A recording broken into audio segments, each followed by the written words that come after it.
As Chairman Chief of Staff Committee, he performed with skill, competence and complete commitment.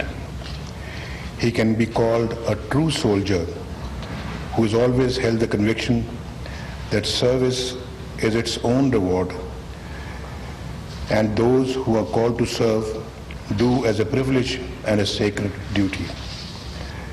General Rashid Mahmood, you have served our nation well. The armed forces have benefited from your leadership and we are proud of you. On behalf of all my colleagues, I wish to thank you once again and assure you that you will always be held in the highest of esteem by all.